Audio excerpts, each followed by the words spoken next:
Bom, então nós vamos falar um pouquinho de como concretizar todas essas ideias que nós trouxemos até aqui, como realmente pensar em consumir sustentavelmente no âmbito do poder público. Então, tem várias formas disso acontecer, uma delas é através das compras, né? Já que nós vimos o grande potencial de compras que o governo tem, esse talvez seja o meio mais eficiente, então, para promover o consumo sustentável no âmbito do poder público. Para isso, existem algumas metodologias que podem auxiliar o governo a implantar um programa de CPS, de compras públicas sustentáveis. Eu vou apresentar para vocês a metodologia do ICLEI, que veio no âmbito dessa campanha Procura Mais. É uma metodologia desenvolvida pelo ICLEI Europa, como a Florence comentou no início da apresentação dela, mas que foi já adaptada para o contexto brasileiro e bastante trabalhada já em diferentes níveis, né? Trabalhamos com governos municipais, estaduais e também já no âmbito federal. Então, essa campanha ela tem uma metodologia de planejamento, ela tem 5 marcos principais. O primeiro dela é a preparação, é pensar as compras públicas sustentáveis como um programa mesmo, como um plano a ser executado pelo governo. Num segundo momento, estabelecer metas, e isso é muito importante, porque é o que vai permitir depois fazer o monitoramento dos resultados, ver até onde conseguiu chegar. Depois é desenvolvido no Marco 3 um plano de ação, como é que essas metas vão ser realmente implantadas, para depois esse plano de ação ser executado, o Marco 4, e depois fazer um monitoramento do progresso e reportar os resultados. Então, nesse momento, a gente volta para as metas e vê aquilo que realmente foi conseguido, e o que não, e por quê, e aí volta todo esse processo novamente.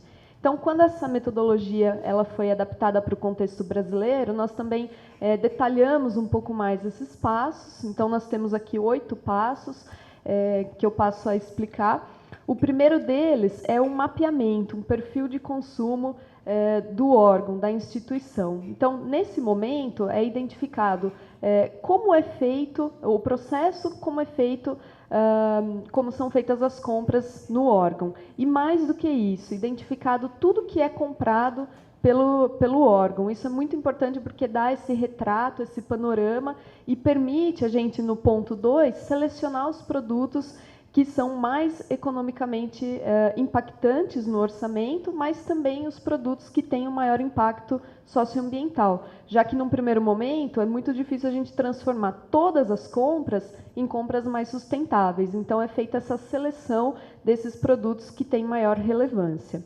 A partir disso, no próximo passo, nós conseguimos levantar, então, que alternativas existem no mercado para esses produtos que foram selecionados.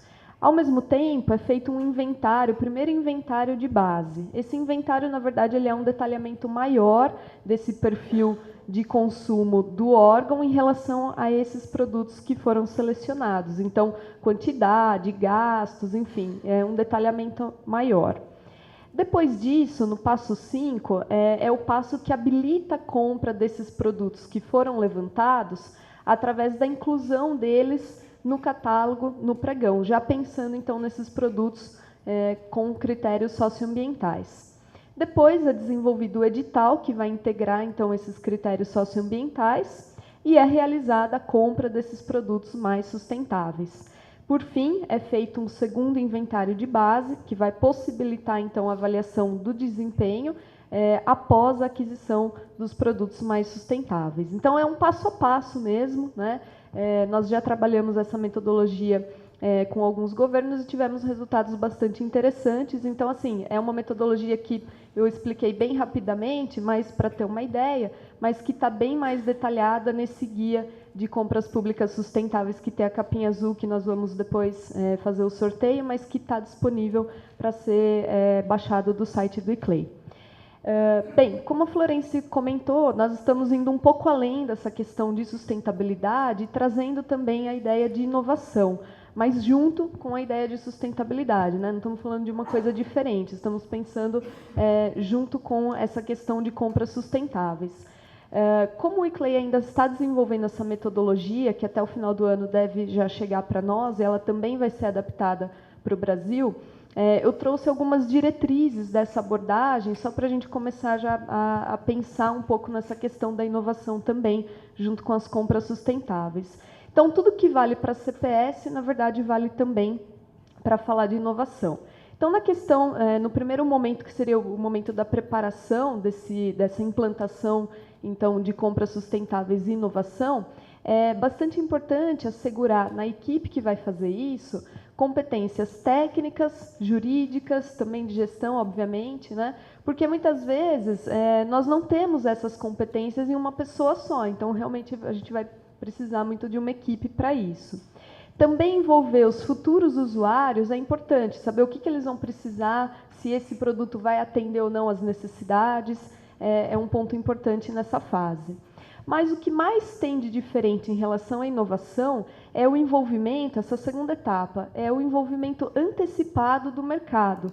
Ou seja, antes mesmo do processo licitatório, é o governo identificar quais são as suas necessidades e já comunicar ao mercado, ou seja, o que espera daquele produto em termos de função, de desempenho, já fazer essa comunicação prévia sobre essas necessidades, para que também o mercado possa se preparar. O terceiro passo, que é em relação ao procedimento licitatório, como eu comentei, o que vale para a CPS vale aqui também, né? Então, pensar no ciclo de vida, nos critérios socioambientais, nas pequenas e médias empresas, tudo isso continua valendo. Em relação ao monitoramento dos resultados, o que vale aqui também destacar é a importância de compartilhar soluções novas que foram encontradas nesse processo com outras instituições públicas e com o público em geral. Então, uma forma de compartilhar esse tipo de informação e de solução. De uma forma geral, a gente falou muito aqui das compras públicas sustentáveis, são muitas informações, muitas coisas, mas assim, o que é o principal em relação a isso, né? Quais são essas diretrizes mais gerais de compras públicas sustentáveis? Então, é pensar na estratégia de reduzir o consumo sempre, ou seja, é o não consumo, né? Não consumir se não for necessário. Se for necessário realizar uma compra, pensar em como comprar mais sustentavelmente. Então, quais critérios socioambientais podem ser pensados para aquele produto ou para aquele serviço no momento da compra e da contratação. Em relação aos produtos, como eu falei, num primeiro momento vai ser impossível tornar todas as compras sustentáveis. Então, a importância de olhar para os produtos, para os serviços que têm uma importância maior, que são prioridades também, mas que têm um impacto maior no orçamento e também impactos socioambientais relevantes. E pensar nessa questão sempre do ciclo de vida. Acho que aí o vídeo ajudou a mostrar isso para nós, né? A gente está sempre com aquela imagem da TVzinha, né? Que é só no consumo, e o restante do processo muitas vezes não fica claro. E muitas vezes não fica mesmo, por isso que a gente fala que sustentabilidade é um processo. A gente está sempre buscando entender todo, né, esse processo do ciclo de vida, que tem uma dinâmica também muito grande, que muitas vezes é difícil termos todas as informações de todas as etapas do processo. Então, criar esses critérios, né? Então, o que nós vamos priorizar? Qual etapa do processo? Porque realmente pensar em todos pode ser uma grande dificuldade, mas já é um início para se efetivar as compras sustentáveis.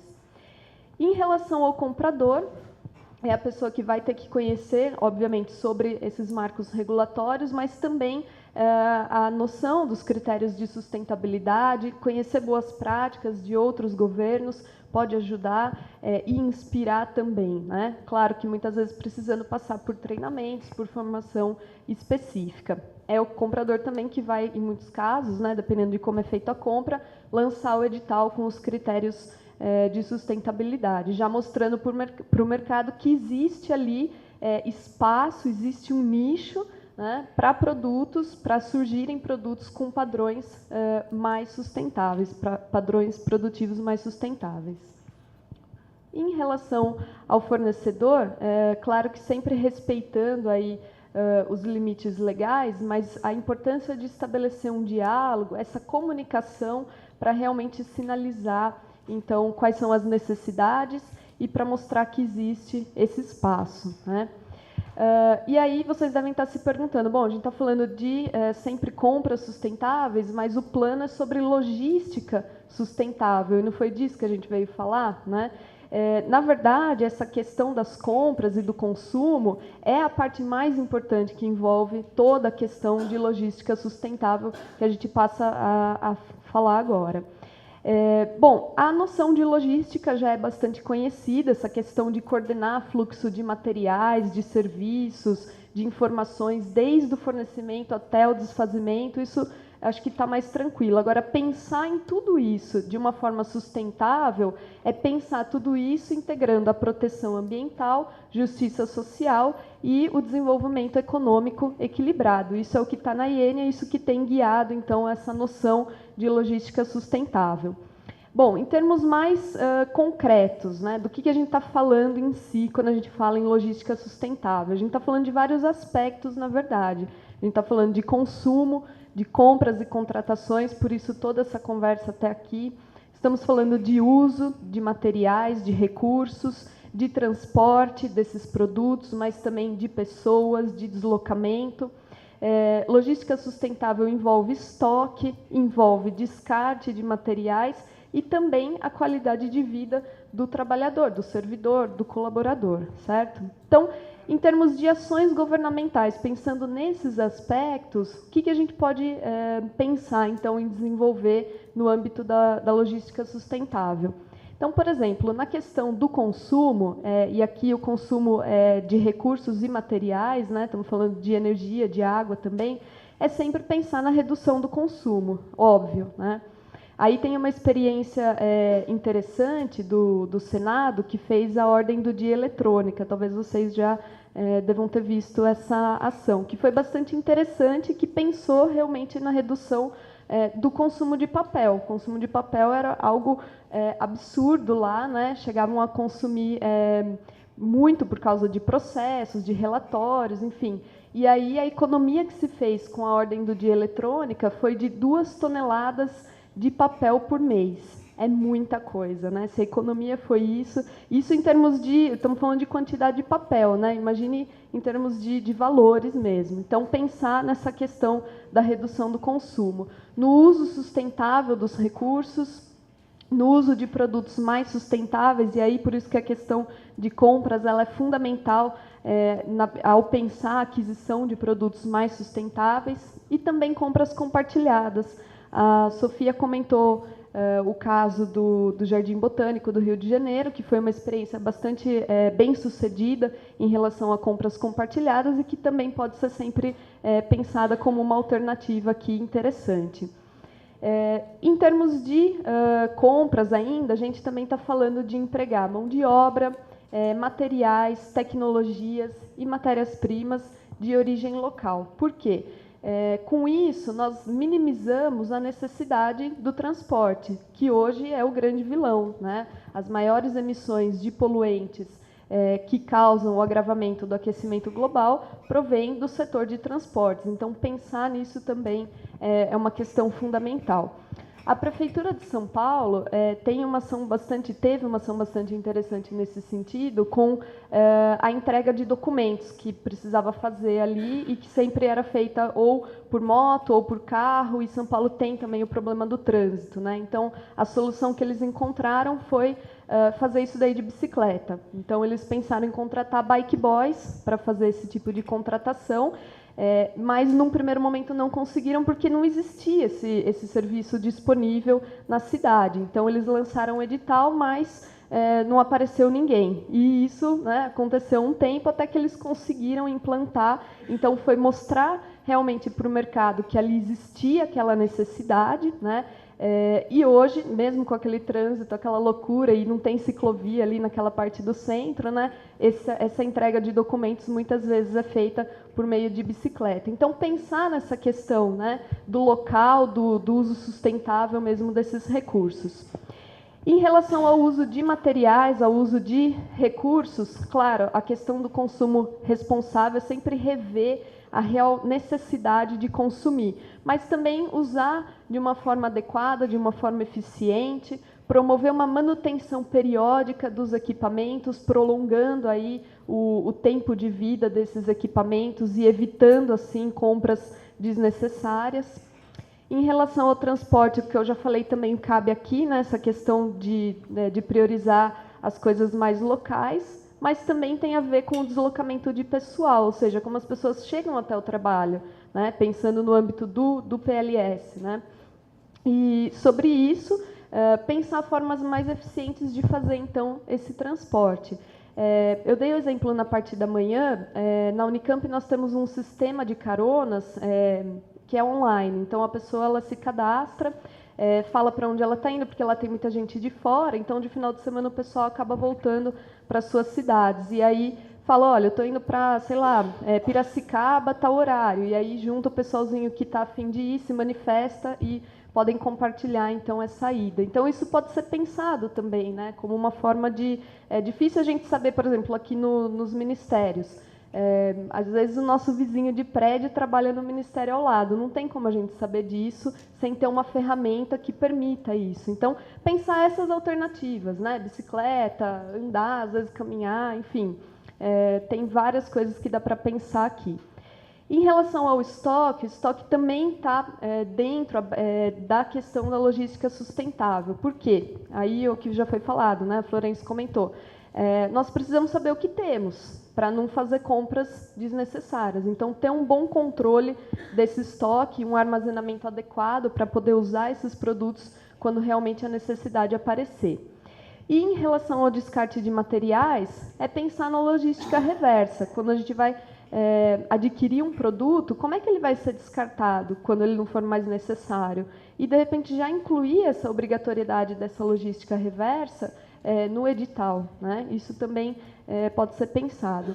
A coleta seletiva solidária, aí incluindo, fazendo a inclusão social, trabalhando com as cooperativas de catadores, isso é algo que já tem acontecido em muitos órgãos, né? A gente já tem visto, mas é uma ação fundamental. E a questão do aproveitamento de resíduos e a destinação sustentável desses resíduos, como os exemplos que nós já vimos hoje. Bom, e aí a gente já está entrando, né, nessa questão do que é o PLS em si. Né? Todas essas ideias, essas coisas estão por trás.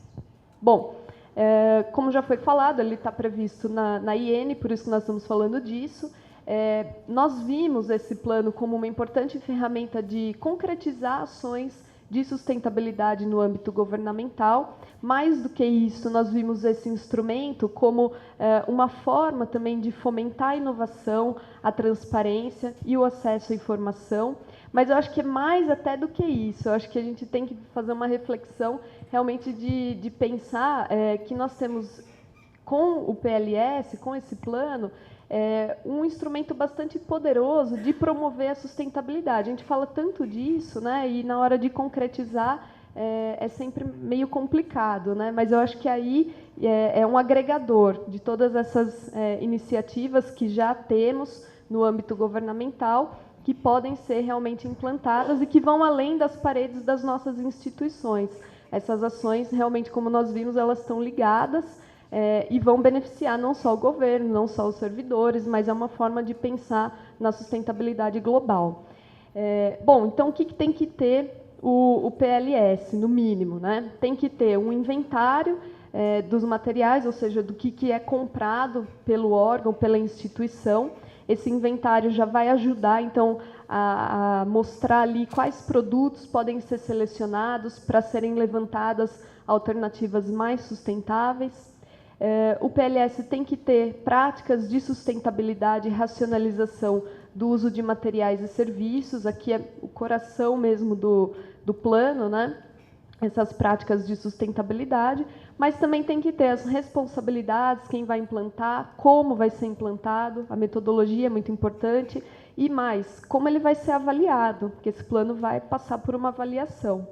Também precisa ter as ações de divulgação, conscientização e capacitação, isso também é muito importante. Então, em relação a cada um desses pontos, por exemplo, em relação ao inventário de bens e materiais, a própria IN já traz como poderia ser feita essa lista, né, desses materiais de consumo que são comprados pelo órgão. Então, já tem ali, acho que o que é mais importante é saber se esse item é sustentável já ou não, porque muitas vezes já tem muitos itens ali dessa lista que já são sustentáveis, então a gente vai trabalhar com os que ainda não são. Então, ter essa visualização é bastante importante. Em relação às práticas de sustentabilidade, a IN traz, no mínimo, abordar 7 aspectos aqui, 7 temas que nós falamos já. Então, por exemplo, em relação a material de consumo, no mínimo trabalhar com papel, copo descartável e cartucho para impressão, porque é o que a gente usa em todos os órgãos, em todas as instituições. Então, pensar em práticas de sustentabilidade, no mínimo, para esses 3 itens, mas a gente sabe que dá sempre para ir além, dá para pensar nesses outros itens também que são mais importantes ou que impactam o orçamento do órgão ou da instituição. Pensar também em práticas para a redução do consumo de energia, de água, pensar em práticas para coleta seletiva, para a qualidade de vida no ambiente de trabalho, para as compras sustentáveis, e aí, no mínimo, a IN traz a questão de inclusão de critérios para obras, equipamentos, serviços de vigilância, de limpeza, de telefonia, de processamento de dados, de apoio administrativo e manutenção predial. E, por fim, em relação ao deslocamento de pessoal, pensar, então, nessa questão do transporte, buscando aí a minimização de poluentes. Bom, para cada prática de sustentabilidade, é necessário fazer um plano de ação detalhado. O que deve conter nesse plano de ação? Primeiro, o objetivo daquela ação, por exemplo, pode ser reduzir o consumo de energia elétrica, mas aí detalhar quais ações vão ser implantadas no âmbito com esse objetivo. E já listar as unidades, as áreas envolvidas, os responsáveis por cada uma dessas ações. Muito importante aqui nós colocamos é a questão das metas, estabelecer metas específicas para cada ação. Essas metas são voluntárias, cada órgão vai analisar o que é viável ou não colocar em termos de meta, mas é muito importante ter, como eu falei, para depois poder fazer a avaliação do que foi atingido ou não e por quê, né? Muitas vezes não vai conseguir atingir ou vai superar essa meta, então, mas é fundamental estabelecer metas específicas, né? E podem ser metas graduais, então pode começar menor e depois, ao longo dos anos, vão se pensando em metas maiores. Ter um cronograma também específico para cada um desses planos, né, para cada uma dessas práticas, e já prever os recursos financeiros e humanos para isso.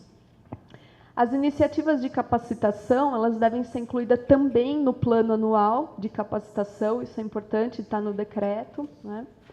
E